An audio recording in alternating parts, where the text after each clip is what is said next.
Mulligan's Mare Banjo Paterson Andrew Barton. Oh, Mulligan's bar was the deuce of a place to drink, and to fight, and to gamble and race. The height of choice spirits from near and from far were all concentrated on Mulligan's bar. There was Quo, Jerry the Swell and Quo, and the jockey boy Ned, Quo, Dog Bite Me and Quo, Saw called from the shape of his head, and a man whom the boys, in their musical slang, designated the Quo, gaffer of Mulligan's gang and Quo. Now Mulligan's gang had a racer to show, a bad un to look at, a good un to go. Whenever they backed her you safely might swear she'd walk in a winner, would Mulligan's mare. But Mulligan, having some radical views, neglected his business and got on the booze. He took up with runners, a treacherous troop, who gave him away, and he and Quo fell in the soup and Quo. And so it turned out on a fine summer day, a bailiff turned up with a writ of Quo. Fi. Fa. Quo. He walked to the bar with a manner serene, Quo. A levy, Quo. Said he, Quo. In the name of the Queen, Quo. Then Mulligan wanted, in spite of the law, to pay out the bailiff with Quo. One on the jaw and Quo. He drew out to hit him. But ere you could wink, he changed his intention and stood him a drink. A great consultation there straightway befell twixt jockey boy Ned and Jerry the Swell, and the man with the head, who remarked Quo.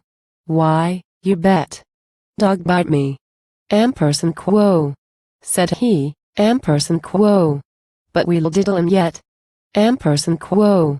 We'll slip out the mare from her stall in a crack, and put in her place the old broken down hack. The hack is so like her, I'm ready to swear the bailiff will think he has Mulligan's mare. Quo. So out with the racer and in with the screw, we'll show him what Mulligan's talent can do. And if he gets nasty and dares to say much, I'll knock him as stiff as my grandfather's crutch. Quo. Then off to the town went the mare and the lad. The bailiff came out, never dreamt he was Quo. Had Quo. But marched to the stall with a confident air, Quo. A levy, Quo. Said he, Quo. Upon Mulligan's mare, Quo. He watched her by day and he watched her by night. She was never an instant let out of his sight, for races were coming away in the west and Mulligan's mare had a chance with the best. Quo. Here's a slant, Quo. Thought the bailiff, Quo. To serve my own ends, I'll send off a wire to my bookmaking friends, get all you can borrow, beg, snavel or snare and lay the whole lot against Mulligan's mare. Quo. The races came round, and the crowd on the course were laying the mare till they made themselves hoarse, and Mulligan's party, with ardor intense, they backed her for pounds and for shillings and pence. But think of the grief of the bookmaking host at the sound of the summons to go to the post, for down to the start with her thoroughbred air as fit as a fiddle pranced Mulligan's mare. They started, and off went the boy to the front. He cleared out at once, and he made it a hunt. He steadied as rounding the corner they wheeled, then gave her her head, and she smothered the field. The race put her owner right clear of his debts.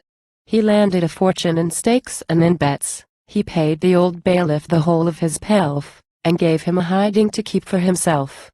So all ye bold sportsmen take warning, I pray, keep clear of the running, you'll find it don't pay. For the very best rule that you'll hear in a week is never to bet on a thing that can speak.